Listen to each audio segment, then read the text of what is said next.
Windy day at the Bob for the USF women's soccer home finale against Minot State.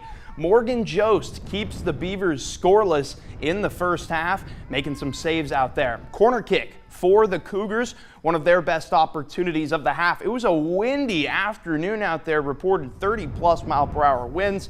Abby Flanagan with a chance. The Beavers, nobody scored until the second half, and the match ended in a 1-all tie.